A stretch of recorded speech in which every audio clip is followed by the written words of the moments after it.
Hello students, स्वागत है हमारे चैनल पर फिर से आपका। आज हम कक्षा 4 के लिए हिंदी पाठ्य पुस्तक हिंदी सुमन भाग 2 लेकर आए हैं, जिसके हमने चैप्टर नंबर 1 सीखो कर लिया था। दूसरा चैप्टर कृष्ण की बाल लीला, ये भी हमने कर लिया। सारे प्रश्नोत्तर गतिविधियों सहित हमने किए हैं, पाठ के अंदर के प्रश्नों को भी नहीं छोड़ा। तो इन्हें देखने के लिए आप हमारे चैनल को सब्सक्राइब कीजिए और चैनल पर जा कर के इन दोनों पाठ को और अन्य सब्जेक्ट्स या अन्य क्लासेज की जो सब्जेक्ट हैं उनको भी आप देख सकते हैं। आज हम शुरू करने जा रहे हैं फूलों का नगर पाठ नंबर 3। फूलों का नगर पढ़ने के लिए हम चलते हैं फूलों के नगर अध्याय 3 फूलों का नगर। गुरु वशिष्ठ के पास बहुत से राजकुमार दूर दूर से शिक्षा प्राप्त करने के लिए आते थे और गुरुकुल में रहा करते थे। गुरुजी सब शिष्यों को समान रूप से प्रेम करते थे और उनमें किसी तरह का कोई भेदभाव नहीं करते थे। यूं तो सभी उनकी बहुत सेवा करते थे, पर अमृत और शांतनु दिन रात की परवाह किए बिना आश्रम का कार्य किया करते थे। अब उनकी शिक्षा पूरी हो गई और आश्रम छोड़ने का समय आया तो गुरुजी ने उन दोनों को बुलाकर कहा, मैं तुम दोनों से बहुत प्रसन्न हूँ, इसलिए तुम्हें 2 बातें बता रहा हूँ। अगर तुम इन पर अमल करोगे तो तुम्हारे राज्य में सदा संपन्नता और खुशहाली रहेगी। दोनों राजकुमार एक साथ बोले, हम आपकी आज्ञा अवश्य मानेंगे। गुरुजी मुस्कुराकर बोले, तुम दोनों जहाँ तक हो युद्ध टालने की कोशिश करना और अहिंसा का मार्ग अपनाना, सदा प्रकृति की रक्षा करना। दोनों राजकुमार ने सहर्ष हामी भर दी और अपने अपने राज्य की ओर चल पड़े। शांतनु ने कुछ दिन तक तो गुरुजी की आज्ञा का पालन किया, परंतु राजा बनते ही उसने शिकार पर जाना शुरू कर दिया। हरे भरे वृक्षों को कटवाकर उसने कई नगर बसाए। धीरे धीरे उसके राज्य में गिने चुने पेड़ बाकी रह गए, जिसकी वजह से पर्यावरण असंतुलित हो गया और बारिश ना के बराबर होने लगी और सूखा पड़ने लगा। ये देखिए, कुछ यहाँ पर चित्र दिए हुए हैं। ठीक है, अब आगे पढ़ते हैं। वहीं दूसरी ओर अमृत को अपना वचन याद था। उसने राजा बनते ही शिकार पर पूर्णतः प्रतिबंध लगा दिया और जगह जगह पेड़ लगवाने शुरू कर दिए। जब भी कोई खाली जमीन पड़ी देखता तो वहाँ पर फूलों के बीज बिखरवा देता और कुछ ही दिनों बाद वहाँ रंग बिरंगे सुंदर फूल खिल जाते। प्रजा भी अपने राजा को पूरा सहयोग करती और बच्चे से लेकर बूढ़े तक कोई भी फूलों को नहीं तोड़ता था। फूलों पर रंग बिरंगी तितलियां मंडराया करती थी और लोग ठगी से इस मनोरम दृश्य को देखने लगते। अमृत एक दिन दरबार में बैठा हुआ अपनी प्रजा के बारे में बात कर रहा था कि तभी एक दूत दौड़ता हुआ आया और बोला, महाराज, राजा शांतनु ने हमारे राज्य पर आक्रमण करने की योजना बनाई है और वह अपनी विशाल सेना सहित युद्ध करने के लिए 2 दिन में आ जाएगा। यह सुनकर अमृत परेशान होता हुआ बोला, युद्ध होने से तो हजारों सैनिक मारे जाएंगे और मासूम प्रजा भी बर्बाद हो जाएगी।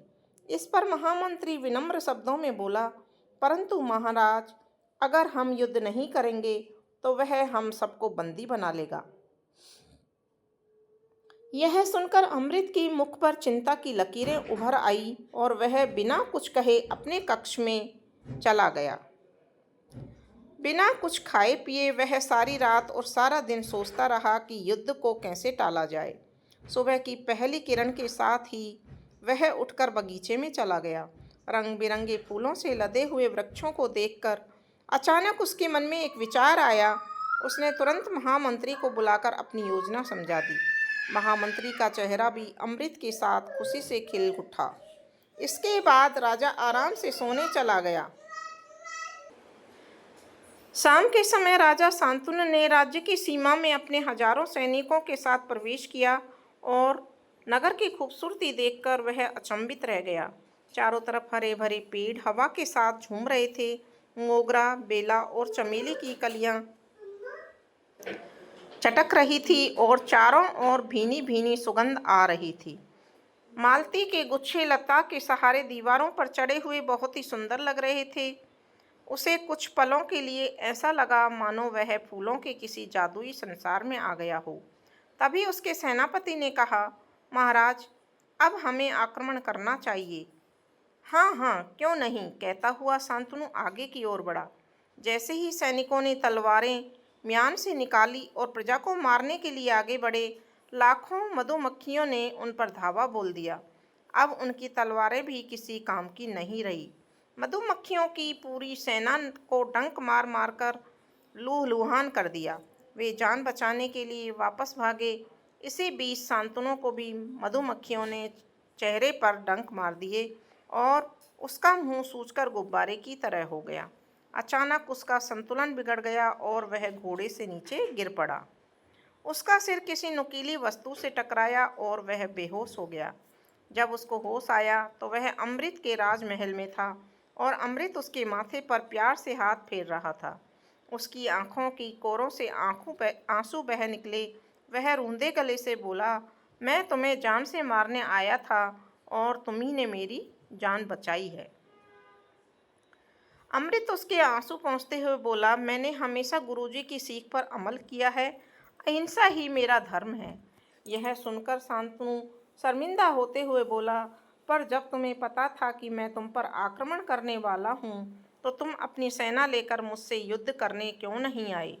इस पर अमृत मुस्कुराता हुआ बोला, मेरी मधुमक्खियों की सेना गई तो थी तुमसे लड़ने, और देखो, उन्होंने मेरे वर्षों पुराने मित्र को एक बार फिर से मुझसे मिलवा दिया। अमृत ने शांतनु के चेहरे पर अचरज के भाव देखकर कहा, तुमने देखा कि मेरे राज्य में हर कदम पर वृक्ष फूलों से लदे हुए हैं और उनमें सैकड़ों मधुमक्खियों ने अपने छत्ते बनाए हुए हैं। जब तुम्हारी सेना आई तो मेरे सैनिकों ने गुलेल से छत्तों पर पत्थर मारे और छिप गए। गुस्से में वे सारी मधुमक्खियां तुम लोगों पर टूट पड़ी। शांतनु अमृत की दूरदर्शिता और सूझबूझ देखकर हैरान रह गया और बोला, मुझे माफ़ कर दो, अब मैं अपने राज्य वापस जा रहा हूँ। यह सुनकर अमृत बड़े प्यार से बोला, मैं तुम्हें खाली हाथ नहीं जाने दूंगा, क्योंकि मैं तुम्हारे राज्य की सारी स्थिति जानता हूँ। तुम जितना चाहे उतना धन ले जा सकते हो और कई बोरों में फूलों के बीज भी हैं, उन्हें तुम मिट्टी में दबवा देना, ताकि जब मैं तुम्हारे यहाँ आऊँ तो तुम्हारे राज्य को खूब हरा भरा पाऊँ। शांतनु अमृत का प्यार देखकर खुशी के मारे रो पड़ा और बोला, मैं भी अपने राज्य को तुम्हारे जैसा ही फूलों का नगर बनाऊंगा। दोनों मित्र खिलखिलाकर जोर से हंस पड़े। इसको लिखने वाले हैं डॉक्टर मंजरी शुक्ला। तो बच्चों, आपने ये पूरा पाठ पढ़ा। अब इसके बाद में इसका आ जाता है अभ्यास कार्य। सबसे पहले है, आओ बात करें। अमृत ने अपने राज्य को हरा भरा बनाए रखने के लिए क्या किया? तो हम इसका उत्तर लिखेंगे। अमृत ने अपने राज्य को हरा भरा बनाए रखने के लिए शिकार पर पूर्णतः प्रतिबंध लगा दिया। जगह जगह पेड़ लगवाए और खाली जमीन पर फूलों के बीज बिखरवा देता था, जिससे रंग बिरंगे सुंदर फूल खिल जाते थे। प्रजा ने भी इसमें पूरा सहयोग किया और कोई भी फूलों को नहीं तोड़ता था। प्रश्न नंबर 2, जब शांतनु ने अमृत के राज्य पर आक्रमण किया तो क्या हुआ? जब शांतनु ने अमृत के राज्य पर आक्रमण किया तो उसकी सेना पर मधुमक्खियों ने धावा बोल दिया, जिससे वे लूलुआन हो गए और जान बचाने के लिए वापस भागे। शांतनु को भी मधुमक्खियों ने डंक मारा और वह बेहोश होकर घोड़े से नीचे गिर पड़ा। प्रश्न नंबर 3, अमृत ने शांतनु को क्या उपहार दिए और क्यों? अमृत ने शांतनु को धन और कई बोरों में फूलों के बीज उपहार में दिए। उसने ऐसा इसलिए किया ताकि शांतनु अपने राज्य को भी अमृत के राज्य जैसा ही हरा भरा फूलों के नगर की तरह बना सके। अब प्रश्न है, सोचो और लिखो। सबसे पहले इसमें देखिए, प्रश्नों के नीचे दिए गए विकल्पों में से चुनकर सही उत्तर चुनिए। अमृत और शांतनु किसके शिष्य थे? तो यहाँ पर हमको सही ऑप्शन चुन करके इसका उत्तर लिखना है। तो देखिए, इसमें आंसर आएगा गुरु वशिष्ठ। हमने पाठ के शुरू में ही पढ़ा है, बा आंसर आएगा, तो बा को हम यहाँ लिख देंगे। राजा शांतनु के युद्ध के समय सबसे ज़्यादा डर किससे लगा? मधुमक्खियों से। किससे लगा था? मधुमक्खियों से। फिर है मिलान करें।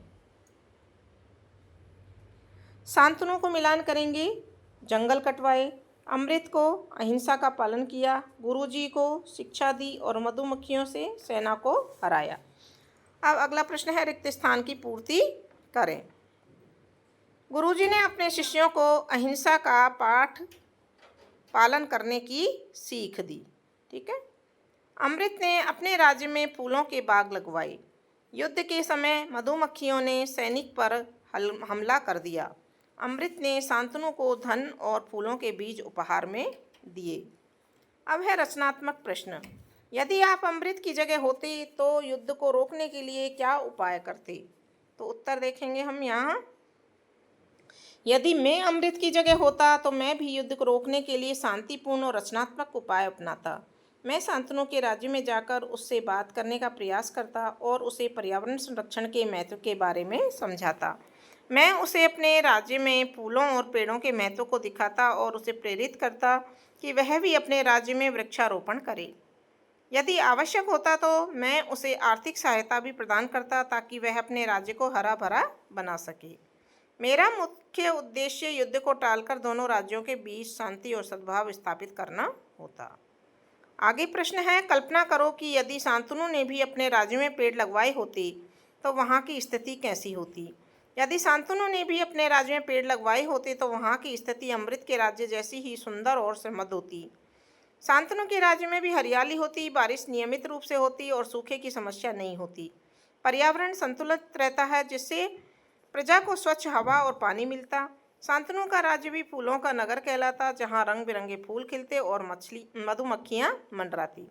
शांतनु और अमृत के राज्यों के बीच में युद्ध की कोई संभावना नहीं होती क्योंकि दोनों राज्यों में समृद्धि और शांति होती।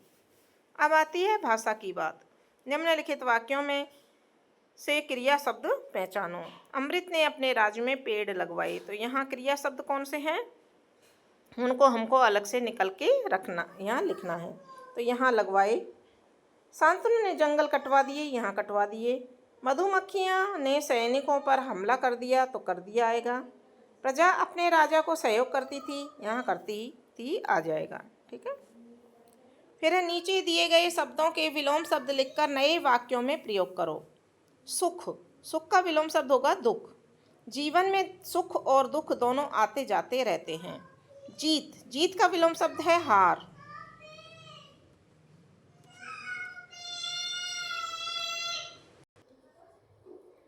खेल में जीत और हार दोनों संभव हैं। ठीक है। सच, सच का विलोम शब्द होगा झूठ। हमें हमेशा सच बोलना चाहिए, झूठ नहीं। खुश का दुखी, वह परीक्षा में अच्छे अंक ना मिलने के कारण दुखी था। ठीक है। अब है रचनात्मक अभ्यास। संवाद पूरा कीजिए। साथियों के मनमुटाव को दूर करना। तो यहाँ पर बच्चा एक कह रहा है, अरे मोनू क्या हुआ, उदास लग रहे हो। तो बच्चा दो क्या कहेगा वो हमको कल्पनात्मक भाषा में यानी कल्पना करके लिखना है। हाँ राजू, आज मेरा और सोनू का झगड़ा हो गया। बच्चा एक कहता है, अरे झगड़ा क्यों हुआ, क्या बात है?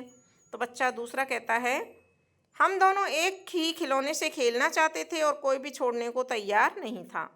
बच्चा एक कहता है, यह तो गलत बात है, तुम दोनों को मिल बांटकर खेलना चाहिए था। बच्चा दो, हाँ मुझे भी अब लग रहा है कि मैंने गलती की। बच्चा एक कहता है, कोई बात नहीं, चलो हम सोनू से बात करते हैं और उसे मनाते हैं, दोस्ती सबसे ज़रूरी है। ठीक है। यदि आपके किसी मित्र को पढ़ाई में परेशानी आ रही है तो आप उसकी मदद करने के लिए क्या क्या प्रयास करेंगे? तो यहाँ पर देखिए, हम उसकी मदद के लिए निम्नलिखित प्रयास कर सकते हैं। पहला प्रयास, समस्या को समझें। सबसे पहले अपने मित्र से बात करके यह जानने की कोशिश करेंगे कि उसे किस विषय या अवधारणा में परेशानी आ रही है। समस्या की जड़ को समझना आवश्यक है या महत्वपूर्ण है। एक साथ पढ़ाई करें। आप उनके साथ बैठकर पढ़ाई कर सकते हैं, जहां आप मुश्किल अवधारणाओं को समझा सकते हैं या फिर उन्हें अभ्यास करने में मदद कर सकते हैं। अध्ययन सामग्री को साझा करें। यदि आपके पास कोई उपयोगी नोट्स, किताबें या ऑनलाइन संसाधन हैं तो उसे मदद कर सकते हैं और उन्हें साझा करें। शिक्षक से मदद लेने के लिए प्रोत्साहित करें। यदि आप स्वयं मदद नहीं कर पा रहे हैं तो अपने शिक्षक या किसी अन्य विशेषज्ञ से मदद लेने के लिए प्रोत्साहित करें। सकारात्मक माहौल बनाएं, उन्हें प्रेरित करें और बताएं कि वे इस चुनौती को पार कर सकते हैं। एक सकारात्मक और सहायक माहौल उन्हें बेहतर प्रदर्शन करने में मदद करेगा। ठीक है। अब है पोस्टर बनाइए, आओ पेड़ लगाएं। आओ पेड़ लगाएं में हमको पेड़ लगाते हुए एक पोस्टर बनाना है। तो देखिए बच्चों ने ये पेड़ लगाया है और एक बच्चा उसमें पानी भी दे रहा है पेड़ लगाने के बाद में। तो ये इस तरह का पोस्टर या इसके अलावा और भी बहुत से पोस्टर हैं सुंदर सुंदर, आप बना सकते हैं और यहाँ पर लगा सकते हैं। तो इसी के साथ में बच्चों ये आपका फूलों का नगर जो पाठ था क्लास 4 हिंदी का, ये आज कंप्लीट होता है। और अब हम इसके आगे के चैप्टर देखेंगे और आगे के चैप्टर देखने के लिए बच्चों आपको हमारे चैनल को सब्सक्राइब करना है, दोस्तों के साथ शेयर करना है और इस वीडियो को, जिस भी वीडियो को आप देखें उसको लाइक ज़रूर करना है। धन्यवाद।